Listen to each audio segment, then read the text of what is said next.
First off, too, at the end of this, and we'll do it at the end if any of the rest of you guys are still here at the end, and I didn't do it a while ago, is that I didn't bring enough handouts in that first thing, that one-page job or whatever, and some of the guys that didn't get them, they've been putting a name and an address up here on a piece of paper, and I'll mail it to you if you want that handout right there. And plus other things that I'll mail along with that is I've got a linebacker drill guide on playing the linebacker position and breaking down every component and these reads responsibilities and a lot of drills that you can set up within the practices, and I'll mail that along too.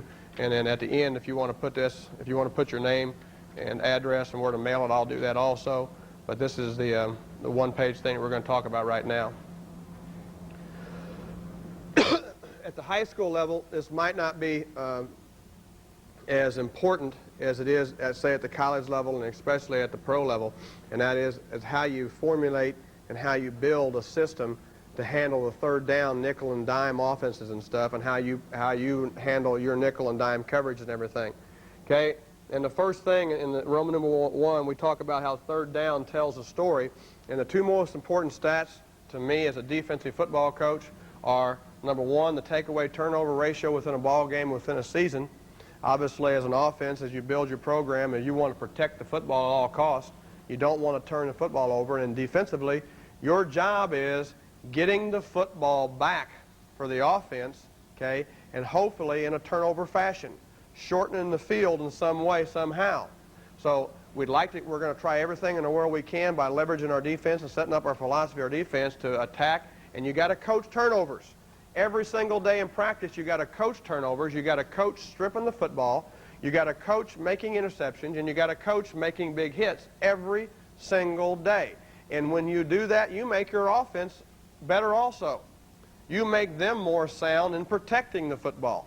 And it affects that turnover takeaway ratio, which is so key to the total scope of wins and losses, a very important stat. The other way you get the ball back for your offense is having a sound, solid, tough third down percentage. How do you get them off the field?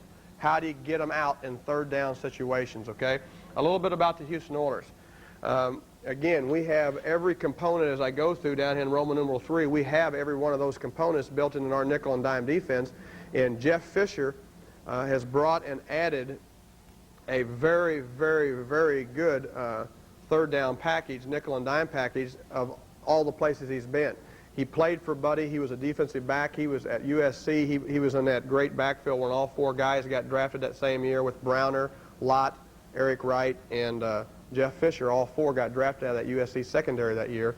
And he was at Chicago, and he played for Buddy. So he played in the system and was Buddy's defensive backfield coach right after retiring, and then was Buddy's defensive coordinator, and then he went to the Rams and worked for John Robinson as a coordinator. He left there when they all got let go there, and then he was the secondary coach for 2 years with the 49ers and really got into that 49er concept of coverage package, which they've had a kind of an advantage on a lot of people for a lot of years, especially in some of the things they do in the red zone area and some of the things they do in the nickel and dime defensive areas right there.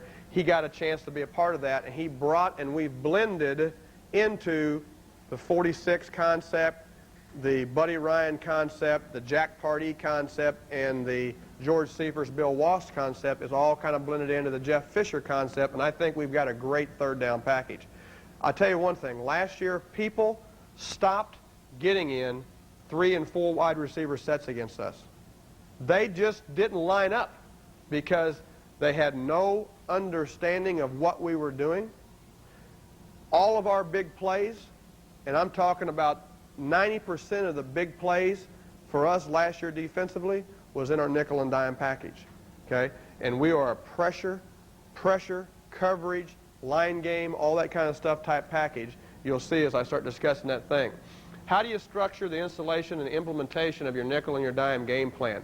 Okay, 2 very important factors, and this is what we did, and we brought this a little bit from the Cowboys and again from the 49ers, and we now do it this way is, number one, obviously our meeting situation is a lot different than yours in the respect of, did I lose my pointer? There it is. In the respect of we have more meetings. You know, you scramble for having enough meeting time. You scramble to have enough just time on the field. But we have third down or nickel and dime meetings, okay, 2 a week, all right, in our meeting structure, where we are going to meet on how to get them off the field on third down. And on Thursday after practice, when we bring them back in, that's the only day of the week where we bring the players back in off the field and watch film immediately, is our Thursday afternoon at noon. We don't bring them back off the field and watch it the way we used to. We're a little bit more, we just don't do that. But Thursday afternoon, we bring them back in for a 45-minute meeting right after practice, and we will either go over one of two tapes. We'll go over the 3rd and 7 to 10 tape, or we'll go over the 3rd and 3 to 6 tape. All right? So we do that on Thursday, one of those two tapes, and the other tape we do on Saturday night before the whole team comes in. We bring the linebackers and secondary in on Saturday night and go over whatever tape we didn't go over before. Okay? And we kind of vary that around depending upon where the most clips are and where we know in the game plan it's going to fit into what we're doing, which one's going to be the most important part of our nickel and dime package that week. All right? The other aspect of how you set your game plan up and your installation up is you have to situational script, and you have to build that into your practice schedule. Our work week, because obviously platooning football and everything, and I know at your level that, you know, two-way play and that kind of stuff, and if you're in luxury at a place or your system is in a place to where you know, completely two-platoon or whatever football, is that we have 3 hard work days a week, a Wednesday, Thursday, and a Friday. Okay? Saturday is a walk-through day, and Sunday we play. Monday we come in and grade the film, flush them out, work them out the soreness. Tuesday's their day off. All right? Tuesday they're not even around. Tuesday's a bitch day for the coaches. Tuesdays is, you know, ours is 7 days a week constantly. There's never any stop. Okay? On Thursday, the 2nd day of our work week, okay, we have a portion of the 7-on-7 completely half, and completely half of the team is on third down. Okay? On Friday, our scripts on Friday are situational of the entire day. So on Friday, our scripting, once we get in the team setting, is we are on the sideline and we are running people in and out in a game fashion as you substitute in and out, and we're practicing our substitutions in and out, practicing our communication and our signaling and all that kind of happy horse shit just like everybody else does. Okay? We do that on Friday. And a large part of the Friday scripting, obviously, first down call, second down call, every third play is a third down call. And it's a third down part of the scripting of the game plan. So that's the important part, because in order to be good at it, you have to practice it. Okay? You just can't give lip service to it. You got to work it, you got to rep it, and you got to do it. Okay, what we believe to be the most important components of a sound and complete nickel package and dime package is, number one, you've got in your front, you've got to set up a scheme of things by alignment, by line games or whatever, to have a way to rush the quarterback. You've got to be able to get after the quarterback's ass. All right? If you are in a 5-2 system, a 3-4 system, a 4-3, whatever it is, you've got to move people out of 2-gap situations, put them in 1-gap situations, get their ass up in the air, get in a track stance, and let's go. Okay? Let's go. React to the run on the run. If they run the son of a gun, tackle them a half a yard before they get the first down. But let's get after the quarterback's ass. Okay? So you got to do that. If you are playing a nose defense in a 5-2 system, okay, in a nickel and dime situation, and you have to align him up in a head-up zero technique, you got to give him one side or the other and tell him to rip and get off the ball, usually to the snap hand side. Okay, you're going to rush and beat him on the snap hand side, and you're going to rip and collapse the pocket. All right. If you have a 2-gap player alignment-wise in a head-up technique. Everybody else has got to get on an edge, and you got to get after the quarterback. All right, so that's our jet techniques and edge rushers. And I'm talking about edge rusher being over a guard. Get in a loose 3 or inside 1 and get after the ball, get after, see the ball move, and get after the quarterback. Your inside tackle rushers have got to collapse the pocket. They've got to be in their rush lanes, and don't allow the quarterback to step up from the outside heat. Okay? You have to collapse. That's why our inside rushers, we don't work a lot of swim moves with our inside rushers, because we want your ass coming off the ball. We want you plugging and collapsing the pocket and not getting washed because giving a rib, exposing something, and now allowing that quarterback to step up from the outside heat, because of all the multiple ways we're going to get after your ass on the edges with games and stunts and blitzes and just normal rushes from the outside in rushers. The other things you do is you incorporate line games. Okay, you attack inexperience. You attack line splits. You attack protection rules. You attack lots of different things with your line games and your stunts, okay, with your front people. Other reasons you use the line games are if you have a normal outside rusher that's rushing the outside and all of a sudden you're bringing a blitzer from the secondary from the outside, you need to get his big ass out of the way or there's a traffic problem. All right? So you've got to work some type of an inside game with a tackle so that you now have an outside rusher that has a free rush lane on that guy and you don't have a traffic problem where one offensive lineman can block two rushers on the edge. So you have to work your games in that way. Your coverage. Okay, the disguise of your coverage intentions are important. Every time we line up in a nickel or dime situation, 95, 99% of the time, if we line up in two deep, on the snap of the football, we won't be in two deep. If we line up in three deep, on the snap of the football, we won't be in three deep. Guarantee you. We will line up, and you'll see if we have a nickel back or a defensive back over a slot and he goes in motion, we'll run, and we may play zone after we run. We'll run, and we may play man. That guy goes in motion, and we may stay and play zone. We may stay and play man. You're not going to know on the snap of the football, pre-snap, you can do all that happy horse shit you want. You still don't know until you start coming back there out of your drop and you start seeing the coverage techniques, okay? That's when you're going to have to make the decision, okay? What we're in defensively in our coverage things, okay? Disguising the intentions of your coverages by having a sound scheme and how you do that. All right, sound coverage techniques. Leverage your threat and leverage the ball.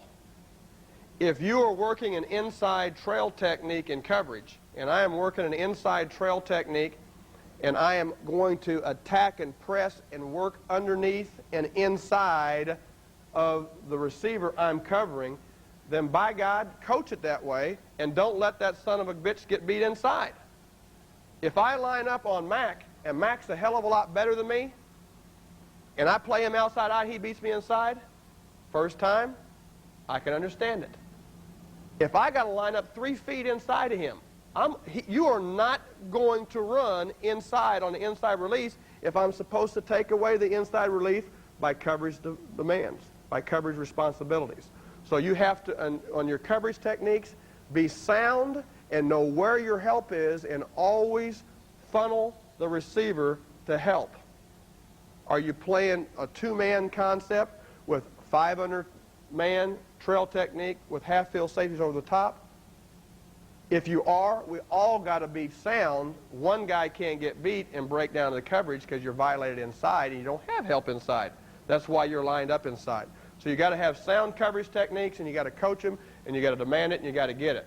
You got to have calls and communications built into your coverages to take away threats.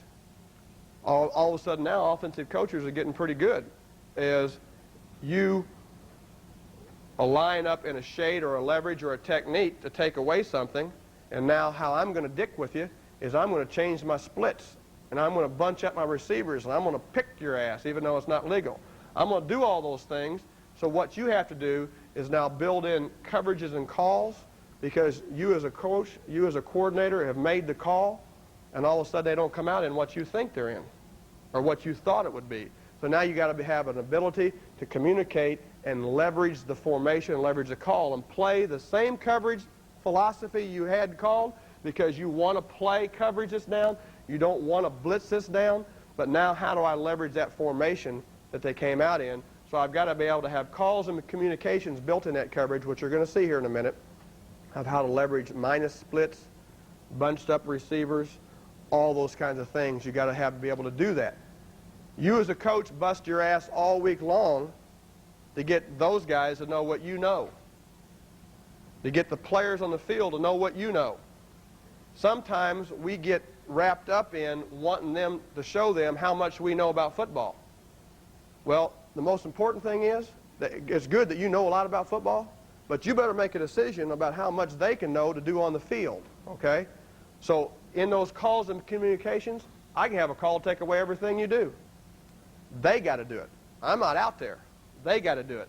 So the communication and your teaching progression and the practice emphasis and all those things you do, you got to be doing that every single day to be able to take away the threats they do. Now here's one of the things at number 4 that I really believe that we have an edge on 90% of the other people in the league. If you've got one receiver that's a bitch, he ain't getting the ball. Guaranteed you.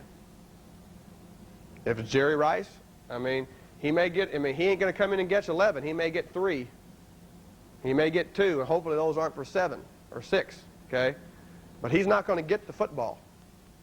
If you got 2, we're going to take away 2. For instance, when we played them on Christmas Day 2 years ago and beat them 10-7 on Christmas Day, our philosophy once we played coverage was we're going to take away John Taylor and Jerry Rice. And we're going to make you beat us with those other guys. And we may not be real sound with those other 2 guys, with Steve Young back there, but those 2 guys aren't going to beat us that snap. So do you have the ability in your nickel and dime package to take away their best player? And that's what we always look. There might be a dominant player on that other team that you don't want his hands on the ball on 3rd down. What are you going to do to take it away? Build your system, build your coverage and your leverage stuff and how to do that. So the first component is how you're going to rush the quarterback. Second component is being able to play enough coverage and sound coverage and flexible enough in your coverage to play coverage when you want to play coverage and just go ahead and 4-man rush them. All right? The third component of having a complete package is being able to blitz them and get after their ass and them not know what you're in and them not know where you're coming from. Okay? And here's what we preach, whether it be regular people in the ball game, be nickel, dime people, jumbo people, extra backer people, whatever it is, we preach these 4 things when we blitz out of whatever package. And that is timing is crucial. The timing of your blitz and how you time up the snap of the football. When you all of a sudden get against people that are using a lot of shifting and motions and that kind of stuff, use it to your advantage defensively. That helps you as a blitzing team. You say, now how can that be? Because I'm adjusting, I'm doing all that stuff. Because let me tell you what, if your adjustments are sound in how they're moving around, that moving around tells you when the ball is going to be snapped. And if you watch enough film on him, you know that when Z motions across, where he stops his motion. You know that when the Z motions out of slot, where he motions it across on the part of the field, most of the time, where it is going to, the motion is going to break off on a snap of the football. So you got people attacking the line of scrimmage on those types of things. So use what they're doing, motion, shifting, adjustment-wise, to your advantage if you can, so that you don't get dicked in hard count cadence situations in offsides, neutral zone things, that kind of stuff, all right? Disguise. Disguise your intentions. Disguise your intentions to where if they believe you're blitzing, they don't know where you're blitzing, and if you don't want them to know in this particular town, if you're looking, you want to look like you're playing coverage, but actually you're playing blitz, okay? So you got to be able to disguise.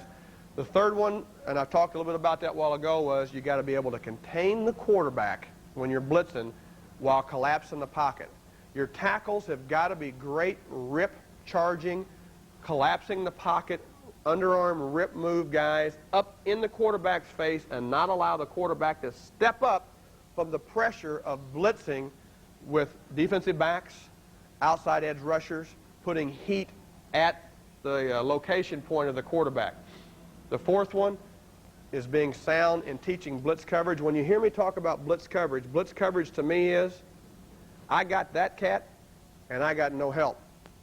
Understand, you got no help. There's no free safety. There's no half-field player. It's one-on-one all over the field. That's what blitz coverage is to me. We're going to bring one more than you can block, and we're going to cover everybody you send out, be it 4 or 5 people, with one-on-one coverage, okay? And when you play blitz coverage, you have to take away the inside. Don't allow them to run the quick inside route when the quarterback 1-2 sees it coming, boom, can get off on the blitz break. All right? So you want to be able to, and if you do get the inside break and the ball is delivered on time, it's delivered in a hurry, you are now in a flathead driving tackle 2-yard, 3-yard gain posture, okay? Understand that, all right? So you're taking away the inside, forcing them to throw the outside breaks, forcing them to throw longer routes, harder routes to throw. The fourth component, and then Jeff really has brought this and done a great job, and this was back in the early 80s. The 49ers were the first ones to start doing this. It got a lot of popularity when Sam Weiss left the 49ers and came to the Bengals, and he made it really popular there when in their Super Bowl years. And that's what's called a rush zone concept, and everybody in the league has that. I'm not for sure everybody in the league knows how to do it, but everybody has that package. And what that is, you're going to pressure the quarterback, and the concept is this: we're going to dog or blitz a defensive back or a backer into that. We're going to give you a 4-man rush, sometimes even a 5-man rush, but now all of a sudden one of our down linemen is going to drop and play coverage. And they're going to drop and play coverage after I've engaged with a butt technique, and I'm going to give you a double response. I'm going to line up over this left offensive tackle, and this nickel back is out here lined up in an inside press with his eyes looking at the ball, okay? And I'm going to come off that slot receiver, and I'm going to try to engage as a defensive end on that offensive tackle and then drop and play hook or stretch and give him a double response. Now the concept is across the board, we might involve one lineman in a rush zone concept. Most of the time we involve 2 linemen, all right? Where we're giving all those 5 offensive linemen across the board as much as we can a double response, and all of a sudden have to pick up one screaming that runs 4-3 as opposed to one running 4-9 coming off his edge, okay? So that's what we do, and what it does is it creates problem also in the course. We created problems with the offensive line up front with double responses, not knowing who they're actually protecting, and we've created problems with the receivers and the quarterback. The quarterback sees the nickel coming off the edge, and he's reading blitz, okay? The receiver sees him come off the edge, but when he looks up, he sees zone concept, because we're playing zone concept behind, whether it be 3-deep zone or 2-deep zone. So do I run a zone break or do I run a blitz break? So I put indecisions there, and the quarterback, well, I'm ready to throw it, and all of a sudden not, and I'm baking a pizza and I hold it again. If I can get him to pat the ball once, I think one of those guys in a double response might be in his face, okay? So that's the fourth component of being sound in a complete package. Now, a way that you can do this if you want to play a cover 1 concept, we will line up in this concept right here to where we are in a 5, this is really not a real good page, it's too much 2-back. Let's take a look at 1-back stuff, okay? 1-back stuff right here. We're going to line up in a 1-back concept right here, where we're showing you an aggressive across the board 5 under 2-man look with 2 deep, and all of a sudden now with a call and a concept, the call is 1 monster, and to us monster and how we blend the calls is M for monster, S for the inside part of the S for the stir, is Mike is helping Sam with his coverage. We've got a bitch tight end right here, okay? This is Eric Green, and we got to do something with him, okay? And we want to play a cover 1 concept that's down. Okay? Then what we're going to do is Mike and Sam are going to double that tight end, and the strong safety that's showing half field is dropping down out of the sky and assuming Mike's responsibility on the back. So it's 1 monster. So we have a way to take away the tight end with the cover 1 concept. If all of a sudden now we wanted to take away the back, all of a sudden now you are in, and we're playing the Cleveland Browns, and Eric Metcalf's sitting back there, and we can't cover him 1-on-1. Then we call 1 slam. And 1 slam tells Sam to help Mike. And the strong safety is back up here, and we're showing 2 deep. And the strong safety has got to drop down and pick up the coverage of what Sam normally would be on the tight end. And now we're playing in and out and double covering the back. Okay? And we're playing a cover 1, depending upon splits. This can be aggressive across the board. It can be soft, however you want to do it. It can be bail techniques with show and press, bailing to leverage, but we're all playing man-to-man with middle free safety help, okay? Another way, you have another receiver in the formation, and all of a sudden we want to take away the back. Let me see if I've got this one here. Did I even bring it? Yeah, here it is. And we want to take away the back and the two linebackers. The guys I coach can't cover me, let's say. And we're having a tough time with the two linebackers taking away Eric Metcalf. And we want to involve a DB and a linebacker on Eric Metcalf. Then we call one Boston. We just named it Boston. B for Boston, B for back. It didn't make any difference. We named it whatever you want to name it. And now the linebacker that's responsible with the back is getting help with the strong safety as he drops down, and we're playing in and out. Okay? And the Sam stays in his normal place. So we have a way to take away the back that way was dropping out of the sky. All right?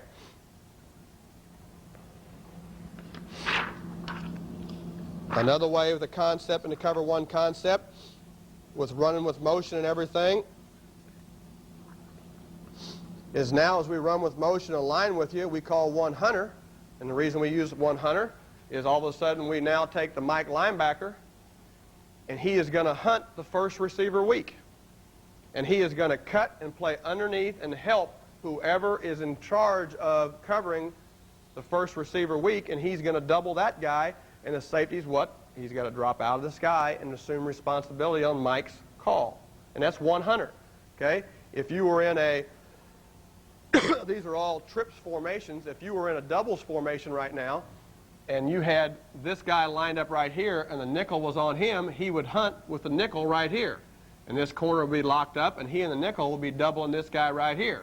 If they went across in motion right now, the nickel would run with him and play right here, and then all of a sudden he hunts on the snap of the football, whoever your first receiver is weak. And you can change that up. But this is a concept of taking away, with the cover one concept, with the free safety concept, of taking away whatever one receiver you have in your attack that we deem that we do not want his hands on the ball in this third down situation, we're going to take that guy away, okay, with these rules right here.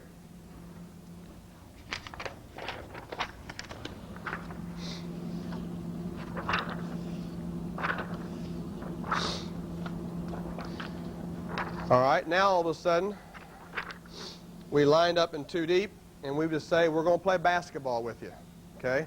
And now we're going to line up, and we're going to play you, and we're going to press you, and we're going to line up in two deep, and we're going to stay in two deep. So now you've seen us dropping down everything. Now we're across the board, and what everybody plays a version of this, a straight two-man concept.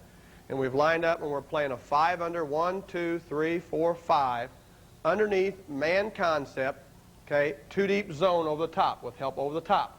And all of us across the board are playing in an aggressive press trail technique.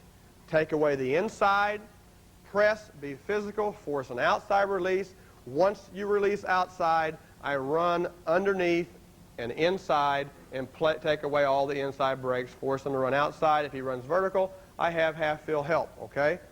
All that. This is what we call a cover 7 right now, and we're up and doing that. So now we've shown you that half-field concept, and we're not dropping down out of the sky. We're not doing those situations, those things, okay? Now, within cover 7, there's ways that we may need to, all of a sudden, take away a talented person, okay? Say, for instance, you end up getting into a trip situation right here, and we know that in this trip situation right here, that number 2 is Rice or whoever it is, and we don't want number 2. We know you're working the slot, okay? You're working the slot when you get in trips a lot. We're going to combination coverage with the safety to my side and the defensive back up front with a call, all right? And we can do that with a call by saying, give me a press slice or give me a slice. And if I say a press slice, here's what I'm going to do. Well, let's first off, so you understand the concept. If I say a slice concept or a combination concept, is I will line up on the outside edge, funnel him to my help. If he gives an inside break and runs to my help then covers him one-on-one because I have leverage, and as long as I maintain leverage and stay inside and line inside, I ought to be able to cover a better person because I don't have to run as far as he has to run. because I've already cut him off by 2 or 3 yards in the distance I have to cover him. So once he runs to my help, I then free up and work outside to the next receiver. And I give the corner help. If I'm working a combination on 2, this guy better not be in a press, or he better be a playing son of, it better be Dion, because he's got no deep help. He may end up getting some underneath help by the declaration of the route. If the route releases inside and the safety drives, I may spin off and help you underneath that guy after that. Okay? So I've got to play inside and over the top, and I might get some help inside late. So that's a slice technique, or a technique where I'm combination with a safety on my side. And I can do that right now on this guy on the same side on the backside too. If he minuses his split, or he reduces his split down in here to a 5-6 yard split off the tackle, and wants to have from the hash to the sideline to work in, I mean, I'm not very smart, and you line up right there, I ain't going to line that sucker up inside technique and give you 17, 18 yards to throw the fade in. I'm not going to do that, okay? I'll line up outside technique in the press and give a combination call to this guy, a slice call, and say, hey, you want to stay in there? I'm going to keep you in there. You want to reduce your split, and you want me to line up wrong and be ignorant so you can have field to work with? I'm not going to do that. You want to reduce your split? Now let's reduce your split. Let's only play with this part of the field. I'm not going to let you back out that part of the field that you didn't want the first part. Understand? So I'm taking away by alignment. If he minuses his split, I'll line up and take away, and I'll funnel him into here. If he gives me an over route or a drag route, boom, I drive, and then I set back half field. Okay? I just set back and I run to half field. If he releases up the field and vertical from this line, then we'll both just double it. Okay? And I don't have to cover as much field. So, you know, it works 2 ways. When I see defensive coaches doing a good job of taking away leverage and everything, and all of a sudden the offensive coaches makes his counter move and his chest move by giving me a leverage split and say, let's see if that guy's as stupid as I think he is. And if I move him in here, because I want to work all this part of the field, let's see if he stays inside. When I see that, it drives me nuts. I can't believe how you would go ahead you're either coaching it or you're allowing it to happen. And that kid walks in there, and he plays an inside technique and lets him run an out, or lets him run a fade, or lets him run a corner route with 18 yards of field for that guy to throw it into. I don't know why you do that. We're not, okay? Because we're going to coach that minus split and all that kind of things to happen. All right? The other thing I talked about now, instead of the combination or the slice technique, is we can work a press slice. So now if we want to screw with the quarterback's read a little bit, is we line up in an inside technique. And I line up the balls here, and I line up, and if you're off the ball, it makes it tougher to press anyway, because you're off the ball, because you're a yard deeper. And as you're off the ball, and I'm hard inside, and I'm setting inside right there, and all I do is, pound my feet. Okay, I'm right there. The first thing you see a guy do when he presses does what? He gets up in a press, and he does that. And he's beat. Okay? So you got to coach your guys if they want to active feet. In the press, the first thing they should do is keep their feet parallel, but go ahead and hop back. Go ahead and hop back. Keep your feet the same distance apart, but don't spread your feet. And now you got no base, and you can't even cross over to catch up and everything. Okay? So I've established inside technique on that slot receiver. I'm showing you cover 7. You come off hard inside. I'm pressing you, and I'm attacking you. I'm catching you. And then as I force the outside release, I run to your outside hip. Okay? So I showed you press, but I'm playing slice. So what I'm doing is I'm attacking your inside tick. Let's say this happens right here. He releases off the ball, and I force it, and I play normal cover 7. He releases off the ball, and his feet are right here, and my feet are right there, playing trail technique. Okay? Now, I have a combination call with this guy. He releases, comes off the ball. I funnel him outside. Okay? As he releases and goes by me, his feet are right here. My feet are right there. So once I've cleared you as a receiver, and I've swum and I've cleared you, and he's here, and I'm used for him to being right back here, the ball's inside. So when I snap my option route, I snap here, I snap right here, and the guy's looking you in the eye. Okay? So I've changed my leverage on you by alignment. I've shown you a technique, I've taken it away, and he's still sitting in here on the inside break. He's not doing anything different. He's doing the same read. As soon as I get an inside break, boom, I drive on him. As soon as I get an outside read, boom, I play out to 1. So it's the same thing for him, but all I did was screw with you and screw with you, okay? So that's coverage, call, and communication and how I'm going to play that guy.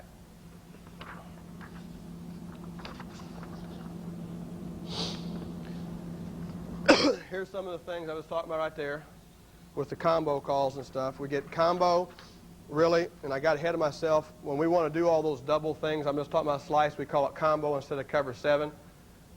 We call it combo, and we do all those things at a combo, but you can see the slice calls, the U calls, all this kind of stuff. Here's reduced split. We're working here. This is mainly happens when the guy is split right here, and we're working under, and he sets over the top. You'll see some film on it here in a few minutes. And it's not very, you say, how in the hell do you get all those things done? It's not hard, I'm telling you. If you understand it, it's not hard, okay? You build it into your calls. If you're playing a half-field defense and that guy has reduced his split, you got to work a call. If that guy, you're playing half-field defense and that guy is way out there with a tight split, now you got to make a decision. Can I go ahead and funnel him outside and force him to throw that hard fade, and can I get enough help over the top to help him on the deep one? If I can, play it that way. If I can't, anytime the offense gives up a portion of the field that they don't want to use, don't let them use it. Okay?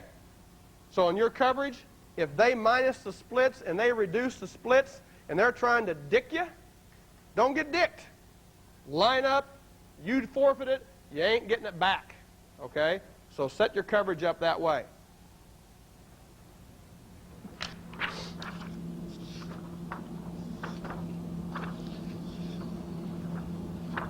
This goes back here, and this was our #1 coverage this year.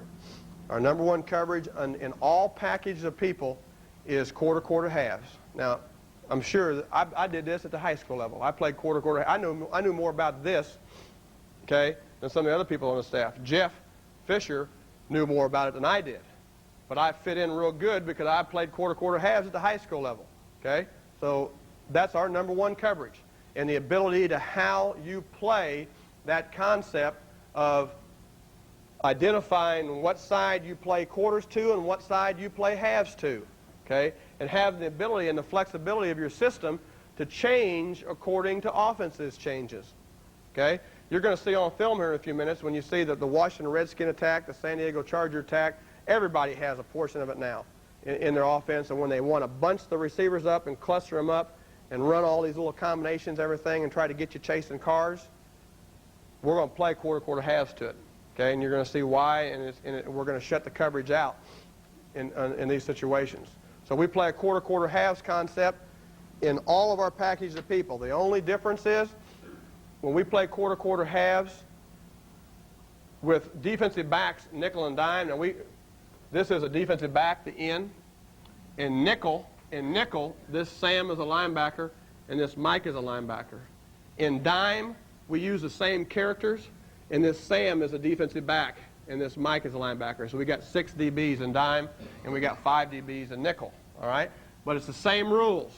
That DB enters the ball game, and essentially, when you're playing zone coverage in a nickel and dime concept, that's your Will linebacker, that's your Sam linebacker, and it's your Mike. They got to learn the inside drops of your backers, okay? They got to understand how to do that.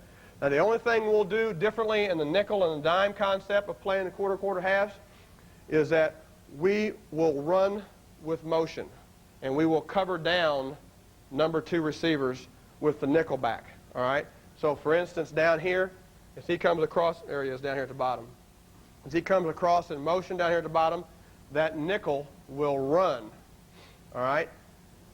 This nickel will run, and just like I said a while ago, usually when you all see a guy run with motion, you identify that being man. Well, we ain't playing man, okay? So we run, and then we play zone, and that's our quarter side. To the pass strength side, we play quarters. To the weak side of the pass formation, we play halves. Okay? On the snap of the football right now, we were playing quarters. If you snap the football with the one, I think, right here, you see this one is the same as this one. Before the motion, we're playing quarters to the passing strength side. That could be a wide receiver, that could be a running back, it could be another tight end. We've deemed that as the passing strength side. We're playing quarters, we're playing halves. All of a sudden now, he goes across a motion just like this, our quarters change with a call and our halves change with a call. We change side with a call, okay? And how we do that, and you're not going to dick with us on formation shifts and stuff. The last concept before I show you the film I want to show you real quick is if we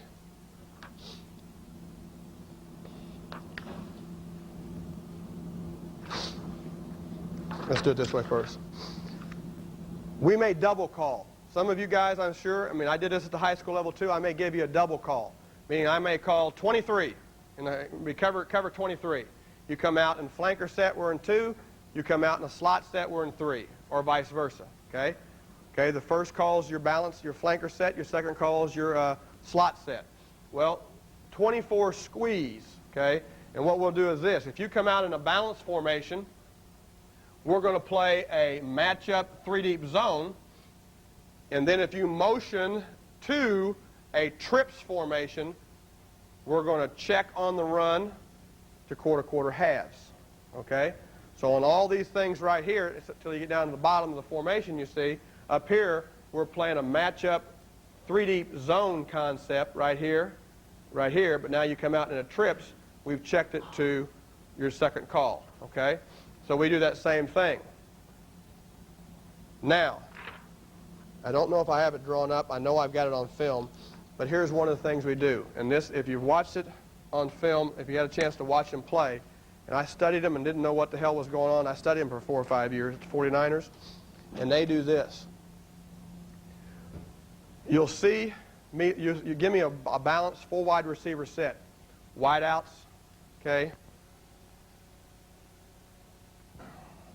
A balanced full wide receiver set, okay?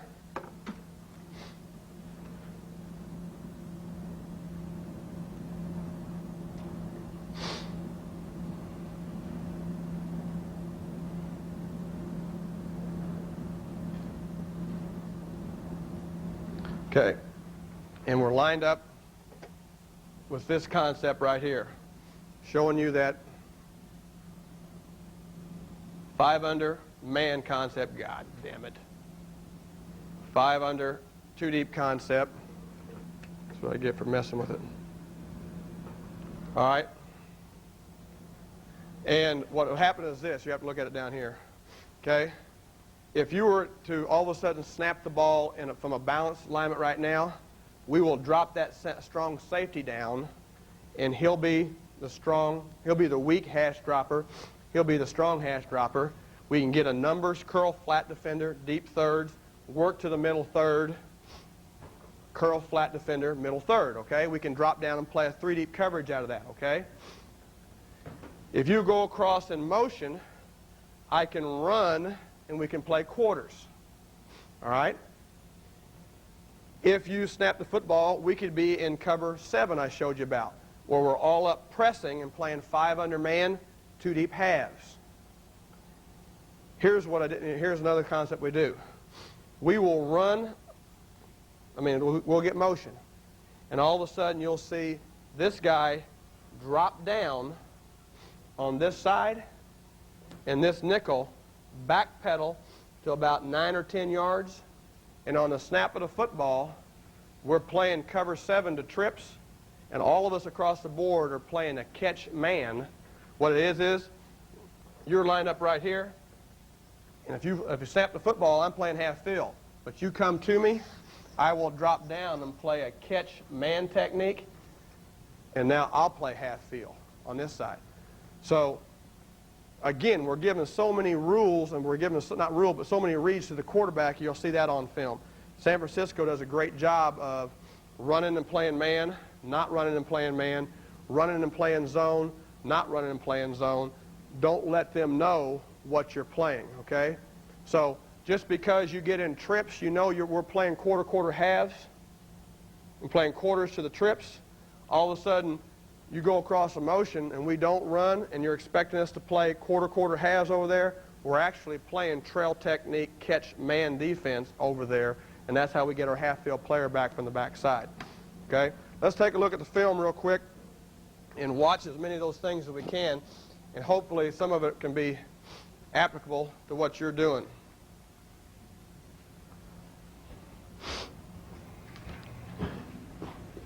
A lot of this right now is, if there's college guys in here, is suited to probably what they're doing more. But you can take some of this same technique stuff, and if you got regular people in the ball game and your linebackers are playing, did I turn off the wrong ones? Linebackers are playing, they can play those same techniques. When I moved back to coaching the linebackers this year, I'd coached the secondary for 5 years there. And a willy linebacker can do the same thing that a strong safety can do. He's just 245 pounds. And you say, well, he's a different body type. I don't want to hear that shit. Okay? I don't want to hear that. I mean, if I coach him, he can do it. If he can't do it, I'll get another one. Okay? That's what that's what I tell them, and I can't. That's what I tell them.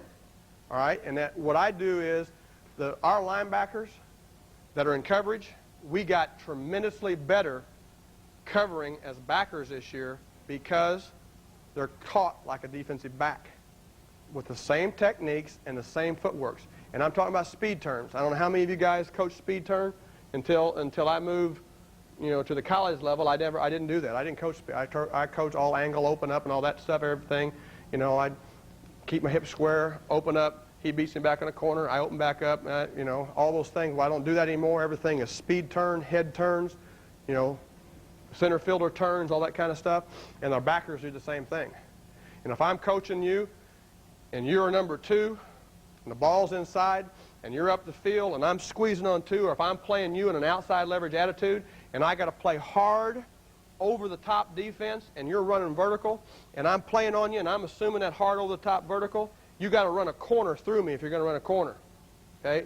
I'm going to be high enough on top of you that if you run the corner route, you got to run it through me.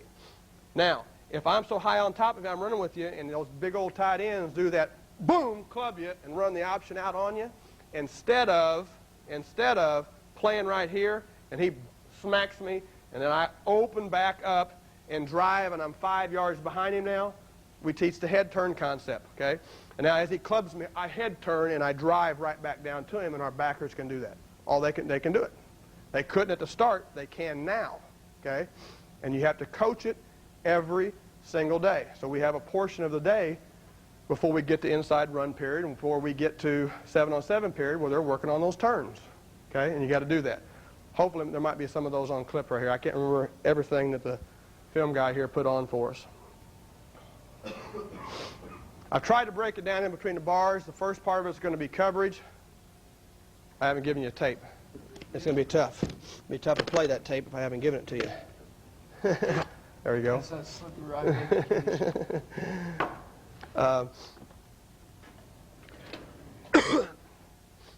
First part of it is going to be coverage, and I've tried to put an example of cover 7, 2-man, a cover of 1 Boston, 1 Monster, those kind of things, and I'll try to show you some blitz, some of the things we're doing out of blitz, and I've tried to put some rush zone in there so you can see the concept of getting double responses with offensive linemen and defensive linemen engaging and then dropping off and playing hash.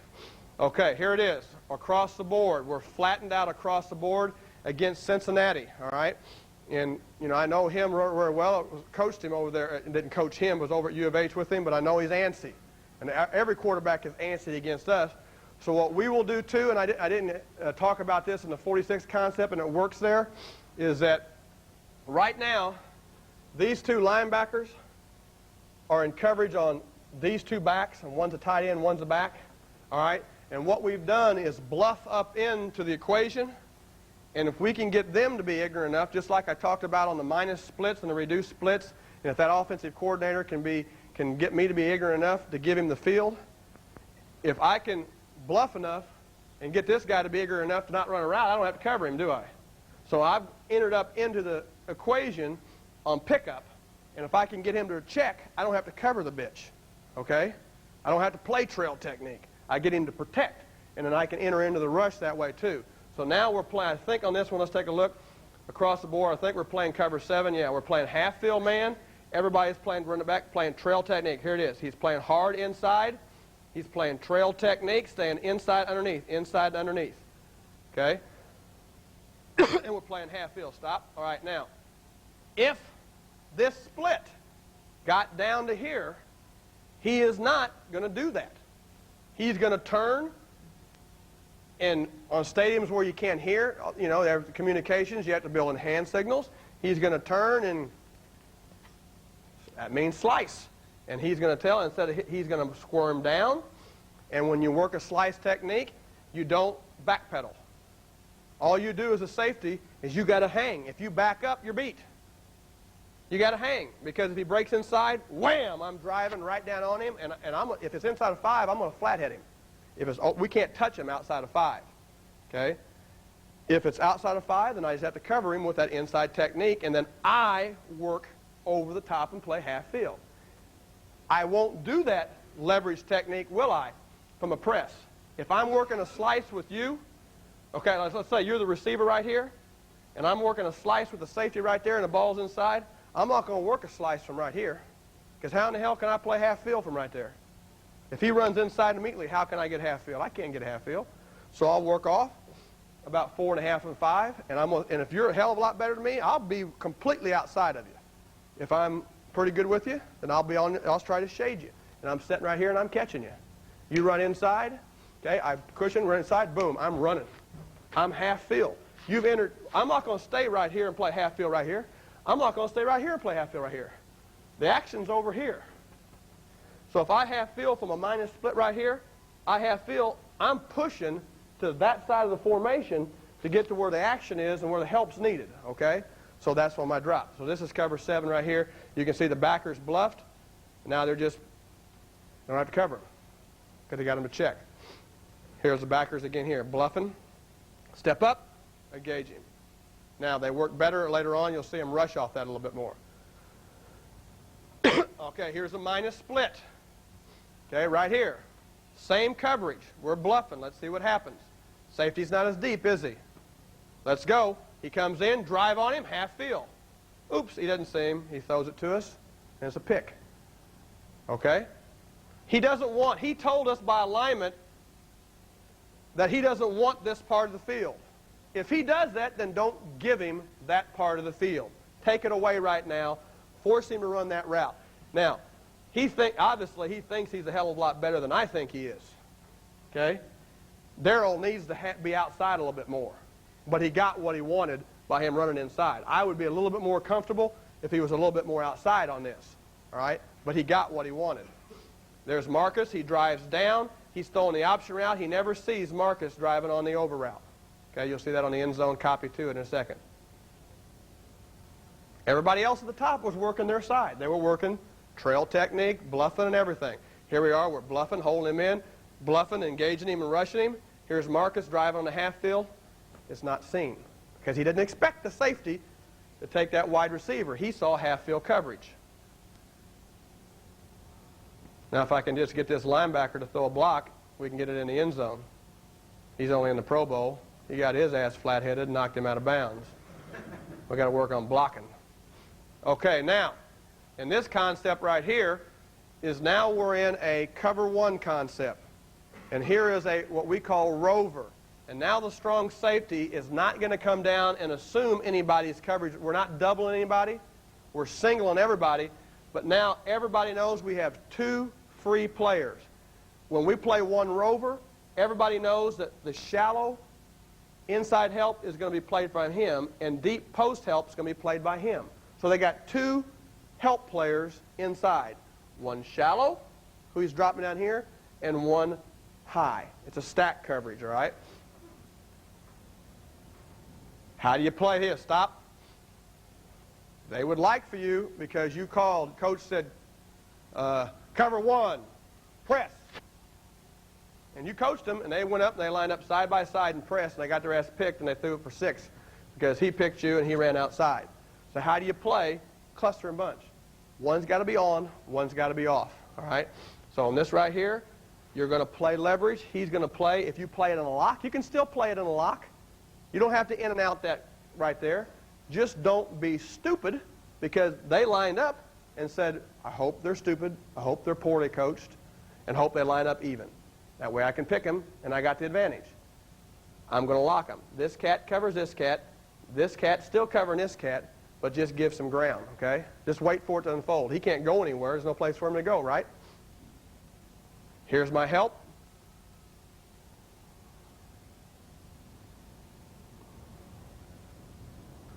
This is a rush guy here? Yeah. That's Childress forcing the fumble. But we got him to hold the football because all of a sudden he saw a rat defender. Okay?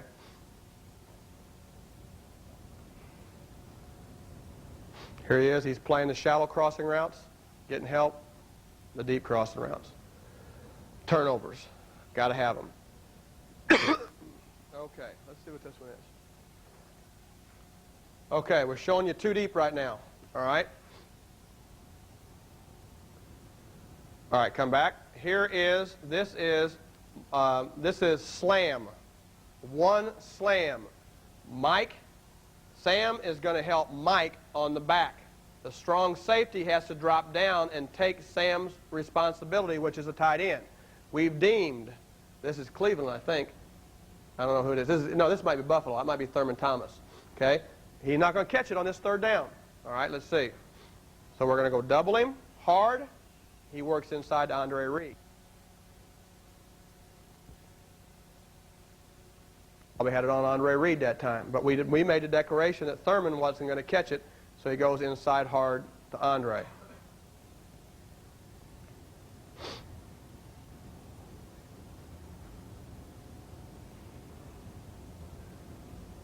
On the snap here, I'll see. It looks like we're working again. Here's one monster, one slam again.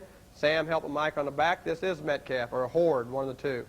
Again, everybody else is working cover one principles. We're taking the back out of this third down, forcing them to throw outside. Now just tackling before they make the first down. First down was way back here. When you play cover one concepts and you start playing rat defenders, here's the thing right here. You as a coordinator, if they have a lot of inside stuff going on third down where they're running tight end, backs, flat unders, angles, combinations inside, and you want them out of that, then you run some kind of combinated cover and drop somebody down inside, and you force them to throw it outside. Because if that quarterback's well coached, as soon as he sees a drop player inside, I got to go outside. That's where my single coverage is. And you put the burden on your corners in. When you play that concept, you know when you're dropping a guy down inside, you know that the corner is going to take the heat. All right, so you got to know that in your call.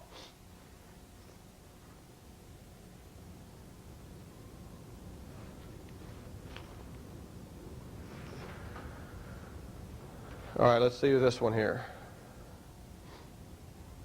Okay, this is Larry Sinners. This is one Boston.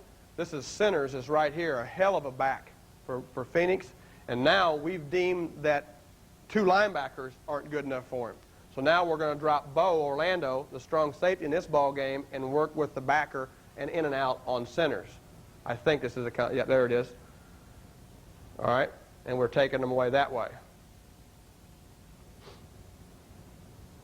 Everybody else is playing cover one rules.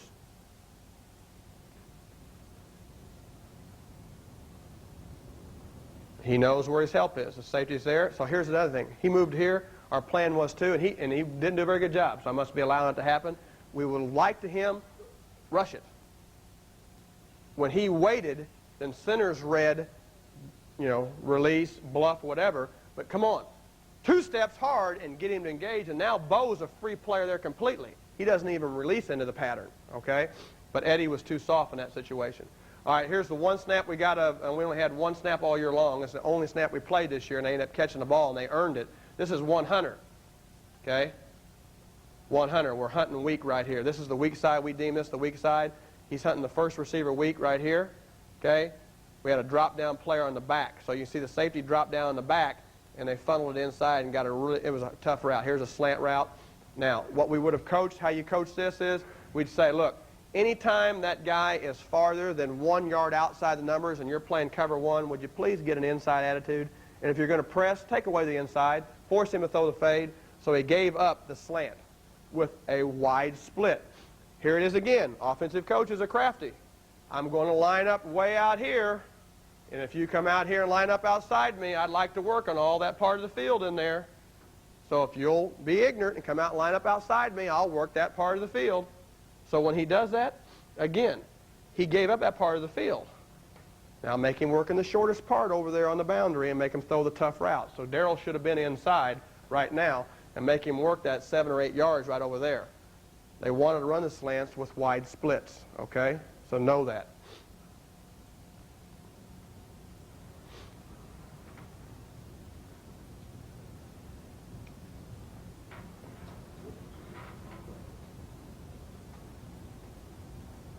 Okay, here's cover 6. We'll go ahead and kind of run through these quicker now. This is cover 6. This is just 2 zones, a matchup 2 zone. Okay? Playing inside, Stevie Jackson makes a great thing. And you can see when you play a 6, it's a matchup, a catch trail technique. You don't have to be right after him to play catch up. Okay? To play catch up. And he played good catch up on that route right there. Here again we're showing a 2 zone right here. We're stepping up and playing trap coverage. He's playing again inside underneath and running with him. Same thing right here. Instead of playing aggressive press trail, now I'm playing in an off position and I'm just going to catch you.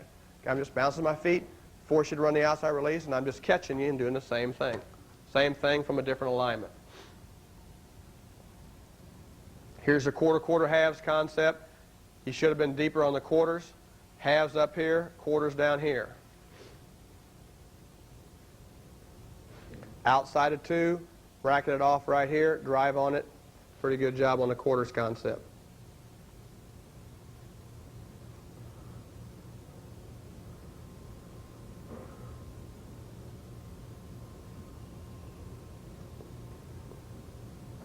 Okay, here's the concept. Run this back. That's what I talked about right here. All right? Right now, if the ball is snapped, right now, we are going to play a 3-deep zone concept. We're going to bail out numbers, hash, third. He runs across in motion. This safety that's dropping down is going to catch up with him over here and is going to play a catch trail technique. And we're going to play a 2-man concept from a catch alignment. He's going to back up and play halves, or a slice concept with the reduced split with a call with this guy right here. Let's watch it.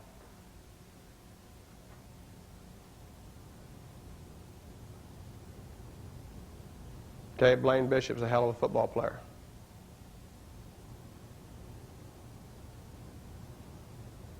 Okay, the backer is going to assume cover right here. Here, bring it back. That's my coverage and man coverage. My man coverage right now checked, blocked. I yell, go, go, go, and I come into it now. Enter into the rush. Come harder. He was too slow. Okay?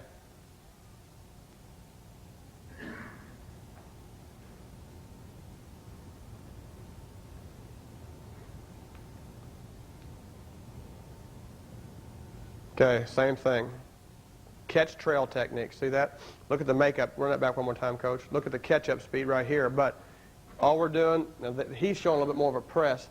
But see, you can be that far behind him, and he's look at him. We're going to run it back again and stop it right about right here. I want to make one little kind of point right when the receiver's at about the 40. Right there. Now, if you can see, and this is so hard when you're coaching trail technique, if he runs there, you got help. If he runs here, starts to bend, is when I got to be able to be a player. So once I've caught, once I've pressed, once I've done anything, and I've run, and once we're now on the vertical stem of the route, and I am inside, would you get your body down?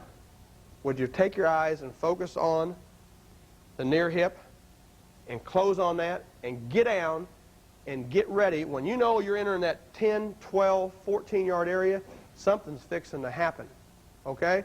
Don't run up and sprint. If he runs like a bitch down the field, he's running to him. So you get down, and he doesn't look at it. You can start to see him. He's compacting his body.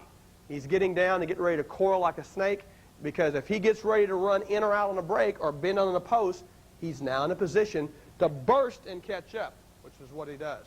Now run, catch up. Okay, and always turn and look. That's got to be a perfect throw over the top. I'm inside and underneath right now. He can be 4 yards away and still cover that guy if he stays inside of him. Should have caught it. Okay. Here's the next little package here. Here's blitz. All right, now we're lined up all over the place, and I'm not even going to describe it. Just watch it.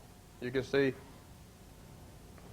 by protection, we're having free runners, and all these DBs are getting aggressive in their coverage because they know that the 6 to 8 yard stem of that receiver, the ball's got to get out. I'm only covering that guy on a 6 or 8 yard stem. The ball's got to be out.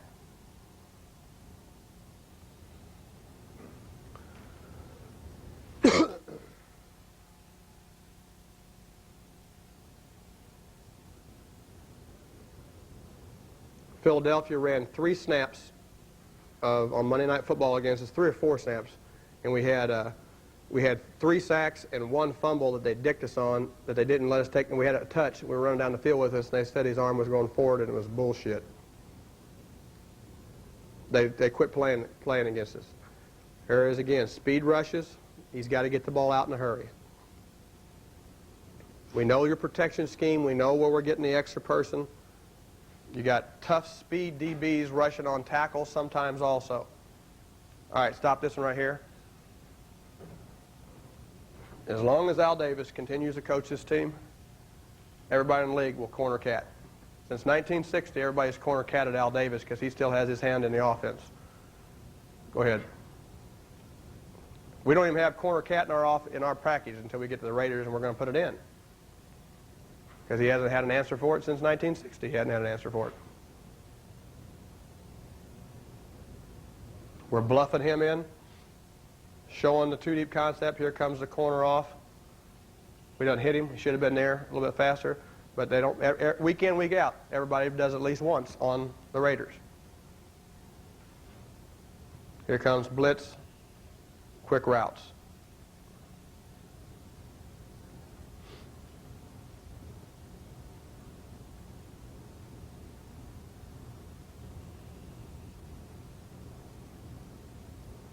Coverage concept, showing quarters, showing 4s right now.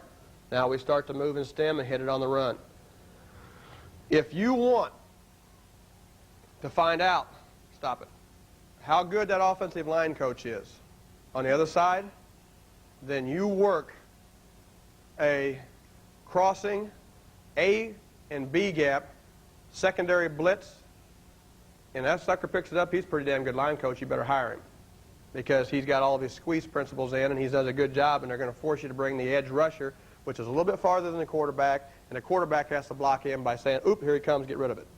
Okay? Now,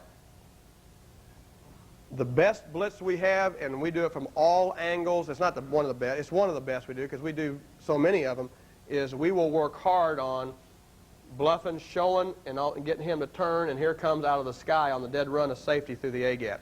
Let's see this one. Come on, Eddie. Here comes Eddie in the B, and now we're coming.